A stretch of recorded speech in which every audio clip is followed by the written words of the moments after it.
Assalamualaikum warahmatullahi wabarakatuh. Pertemuan kali ini Ibu akan membahas materi kelas 9 Matematika semester 1 ya, mengenai perpangkatan dan bentuk akar. Setelah kalian menonton video ini, diharapkan kalian bisa memahami maksud dari perpangkatan, kemudian menyatakan perkalian berulang ke dalam bentuk perkalian berulang ya. Mohon maaf ya, ini salah ya, harusnya menyatakan perkalian berulang ke dalam bentuk perpangkatan ya, dan sebaliknya menyatakan perpangkatan ke dalam bentuk perkalian berulang. Selanjutnya menyelesaikan masalah yang berhubungan dengan konsep dasar perpangkatan. Nah, kita langsung saja ke konsep perpangkatan. Seperti apa itu perpangkatan ya, ini salah ya, maaf. Apa itu perpangkatan? Mungkin baru mendengar ya. Perpangkatan itu adalah perkalian berulang ya dari suatu bilangan. Bentuk umumnya seperti ini ya. A pangkat N sama dengan A kali A kali A kali A sampai dengan N kali ya, sampai dengan akhirnya sebanyak N kali. Jadi A nya ini banyaknya sebanyak N kali, tergantung dengan pangkat yang di atas ini ya. Dengan N nya itu merupakan bilangan bulat atau bilangan ini ya, pangkat negatif juga bisa. Nah, keterangannya di sini A merupakan bilangan pokok atau dinamakan basis ya. A di sini yang bawah ya. Sedangkan N merupakan pangkat atau eksponen ya. Kita langsung ke contoh saja untuk materinya, hanya segitu. Kita langsung ke contoh bagaimana cara merubah dari perpangkatan ke perkalian berulang. Nah, ini ada 3 contoh. Yang pertama 5 pangkat 4. Berarti yang basisnya adalah 5-nya, 4-nya merupakan eksponennya ya, eksponen atau pangkat.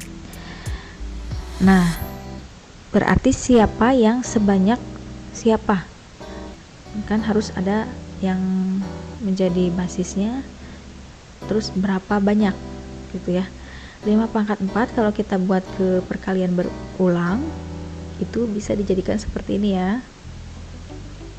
Nah, 5 pangkat 4 artinya dia 5 kali 5 kali 5 kali 5. 5 nya ini sebanyak 4 kali, tergantung dari pangkatnya kan. Pangkatnya kan ada 4, berarti kita kalikan angka 5 nya sebanyak 4 kali. Kalau kita cari hasilnya yaitu 625. 5 kali 5 25, kali 5 lagi 125, kali 5 lagi hasilnya 625. Seperti itu ya, mudah ya. Sekarang yang kedua, negatif 2 dipangkatkan 3. Hati-hati, ini negatif 2 nya dia ikut kena pangkat ya, karena dia dikurung. Kalau yang C negatifnya tidak kena pangkat karena dia di luar kurung. Kalau yang B berarti seperti apa? Berarti negatif 2 nya dikalikan sebanyak 3 kali, kan pangkatnya 3 ya. Atau kita bisa tuliskan seperti ini. Nah, ini ya yang di bawah, negatif 2 kali negatif 2 kali negatif 2. Hati-hati ini ya pakai kurung karena ini tanda negatif bukan pengurangan ya. Kalau kita hitung negatif kali negatif positif ya, jadi negatif 2 kali negatif 2 positif 4. Ini positif 4 kali negatif 2, sisanya hasilnya adalah negatif 8 ya. Kalau positif kali negatif hasilnya negatif, hati-hati. Kemudian yang C beda lagi dengan yang C. Kalau yang C negatifnya tidak ikut dipangkatkan, berarti kita sisihkan dulu negatifnya ya. Negatifnya di luar kurung, kemudian kita tinggal kalikan setengah sebanyak 4 kali karena ini kan pangkatnya 4 ya. Berarti negatifnya masih tetap, kita tinggal kalikan. Kalau perkalian pecahan, ingat atas kali atas semua, kemudian bawah kali bawah semua. 1 kali 1 kali 1 1 ya, tetap 1 ya, nggak ngaruh ya. Kemudian yang bawah 2 kali 2 4, 4 kali 2 8, 8 kali 2 16. Berarti hasilnya adalah negatif 1/16 ya. Ini boleh nggak pakai kurung, boleh ya, pakai kurung juga nggak apa-apa. Selanjutnya kita balikan ya, bagaimana cara merubah perkalian berulang ke bentuk pangkat. Nah, ini di sini ada perkalian berulang negatif 2 dikalikan sebanyak 3 kali. Berarti ini kalau kita rubah ke pangkat, ini akan berubah menjadi negatif 2 pangkat 3. Ya, basisnya negatif 2, pangkatnya atau eksponennya adalah 3 karena di sini ada sebanyak 3 kali.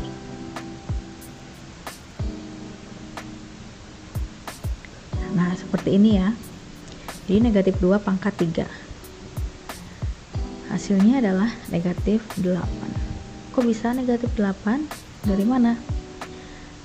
2 aja, 2 pangkat 3. 2 kita kalikan sebanyak 3 kali kan 8 ya. Atau kita hitung aja manual, negatif 2 kali negatif 2. Ingat, negatif kali negatif dia hasilnya positif ya. Berarti positif 4. Positif 4 kali negatif 2, negatif 8. Sama kayak ini ya, yang atas. Cuma kita balikan saja. Kemudian yang B, di sini ada P, berarti basisnya P. Ada berapa kali di sini? Ada 5 ya. Berarti eksponennya adalah 5 ya. Jadi P pangkat 5. Itu eksponennya. Lanjut lagi, ada negatif 2/5. Nah, ini negatifnya kena pangkat karena dia di dalam kurung. Kalau di luar berarti nggak kena pangkat. Berarti basisnya negatif 2/5, eksponennya berapa? Ini ada 4, berarti kalian pangkatkan 4 ya. Nah, ini si negatif ini boleh kalian ambil ke atas, kedua ya, atau boleh kalian ambil ke angka 5 ya. Misal kita ambil ke yang atas, negatif 2 pangkat 4.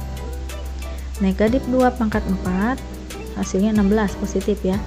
Negatif 2 kali negatif 2 hasilnya positif 4. Positif 4 kali negatif 2 negatif 8. Negatif 8 ini ya. Negatif 8 kali negatif 2 hasilnya positif 16. Jadi hasilnya positif. Kemudian 5 pangkat 4 kita cari. Tadi ya, ini 5 pangkat 4 hasilnya 625. Berarti tinggal kita taruh seatnya aja. Jadi hasilnya 16/625. Lanjut lagi. Di sini ada negatif, kemudian di luar kurung ya. Basisnya setengah ya. Basisnya setengah, eksponennya ini kita tinggal hitung aja ada berapa setengahnya. Ada 4. Berarti negatif setengah pangkat 4. Atau ya, maksudnya negatifnya ada di luar ya. Setengah pangkat 4 kan ini ya. Ini tadi hasilnya udah dihitung juga ya. Ini negatif 1/6. Seperti itu. Jadi tanda negatif ini sangat berpengaruh, makanya pakai kurung. Apakah dia di dalam kurung atau di luar kurung? Seperti itu.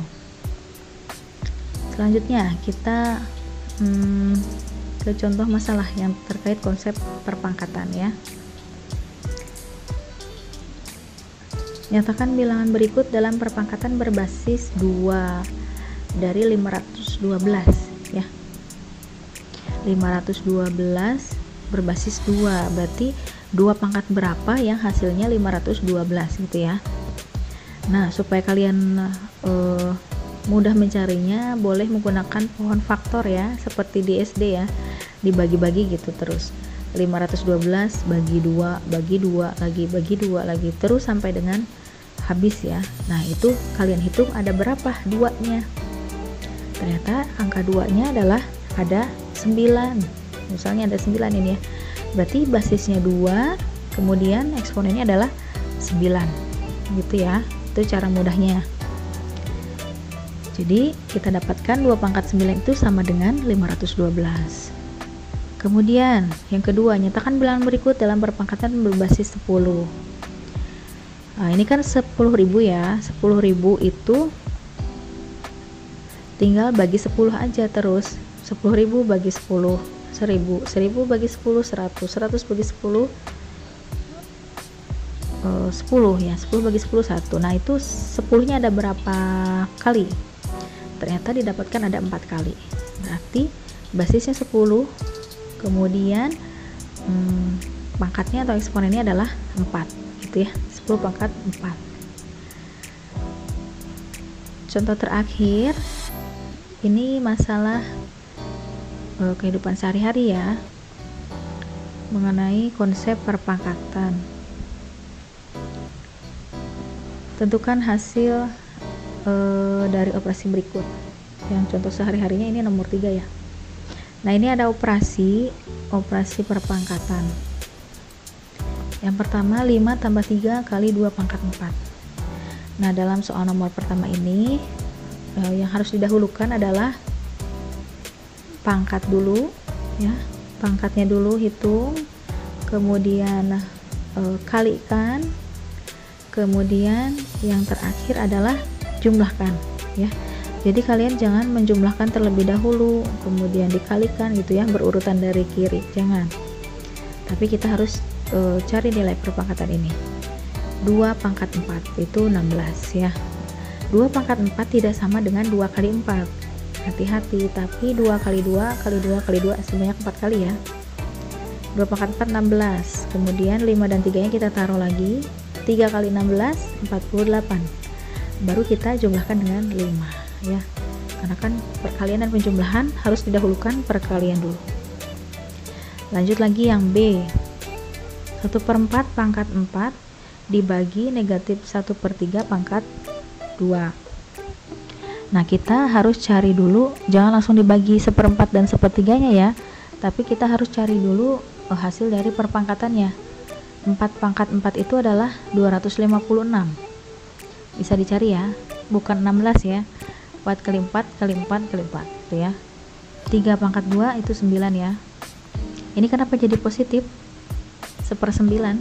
Karena negatif 1/3 kali negatif 1/3. Ingat, negatif kali negatif hasilnya positif. Sampai sini ya. Nah, kemudian dalam pembagian pecahan itu dikali silang. Pembagiannya berubah jadi dikali, kemudian ininya berubah ya. Yang di bawah jadi di atas, atas jadi di bawah. Pembilang jadi penyebut, penyebut jadi pembilang gitu maksudnya. Tinggal kalikan 1 kali 9, 256 kali 1. Jadi hasilnya 9/256. Ini kalau bisa disederhanakan boleh ya. Tapi kalau tidak ya udah, berarti ini hasilnya 9/256. Ada lagi nih, nomor 2, tentukan nilai X dari persamaan berikut. 7 pangkat X sama dengan 34. Nah, ini harusnya 343 ya. Ini 343. Nah, ini juga sama kayak tadi aja, supaya mudah kalian pakai pohon, apa tuh namanya tadi, pola bilangan yang itu ya, pakai pohon, cara pohon, ke bawah dibagi-bagi. 343 bagi 7, bagi 7 lagi, bagi 7 lagi sampai dengan angka 1 gitu ya. Nah, itu ada berapa 7-nya?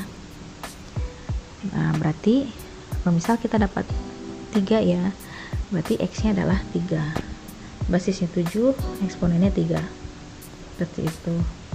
Jadi kalau dibalikan pun harus bisa. Selanjutnya nomor 3, dalam sebuah penelitian diketahui seekor amuba kan suka berkembang biak ya, dia membelah diri, katanya sebanyak 2 kali setiap 15 menit. Berapakah jumlah amuba selama 1 jam jika dalam suatu pengamatan terdapat 4 ekor amuba? Berarti pada awalnya si amubanya hanya ada 4 ekor ya. Setiap 15 menit sekali dia 2 kali membelah diri sebanyak 2 kali, jadi kelipatan 2. Yang ditanyakan adalah selama 1 jam. Selama 1 jam berarti kita harus menghitung. Nah, ini karena 1 jam itu 60 menit, berarti kita bagi dengan 15 ya, 60 menit bagi 15 menit, karena ini kan sudah menit dengan menit, kita bisa sederhanakan. Kenapa kita bagi 15? Karena tadi di soalnya setiap 15 menit dia membelah diri menjadi 2 ya. Nah, sama dengan 4 ya, berarti nanti akan ada 4 kali pembelahan ya, atau akan menjadi 2 kali lipatnya. Berarti karena awalnya 4 ya, awal amubanya banyaknya 4, kita kalikan 2 sebanyak 4 kali, karena tadi kan setiap 15 menit ya. Ini 15 menit pertama, ini 30 menit, ini 45 menit, ini 60 menit, berarti pas 1 jam ya. Berarti kalau kita sederhanakan 4 kali 2 pangkat 4 ya, basisnya 2, pangkatnya atau eksponennya 4, atau kalau bisa kita hitung 4 kali 16 ya. Nah, berarti sekian amuba yang ada setelah 1 jam gitu ya. Apalagi nanti 1 hari, 1 minggu, nah itu tinggal hitung saja. Itu untuk pertemuan kali ini Ibu cukupkan sekian. Ibu akhiri. Wassalamualaikum warahmatullahi wabarakatuh. 갑자기 내게 나타나준 너, 난 아무 말도 할 수가 없었지.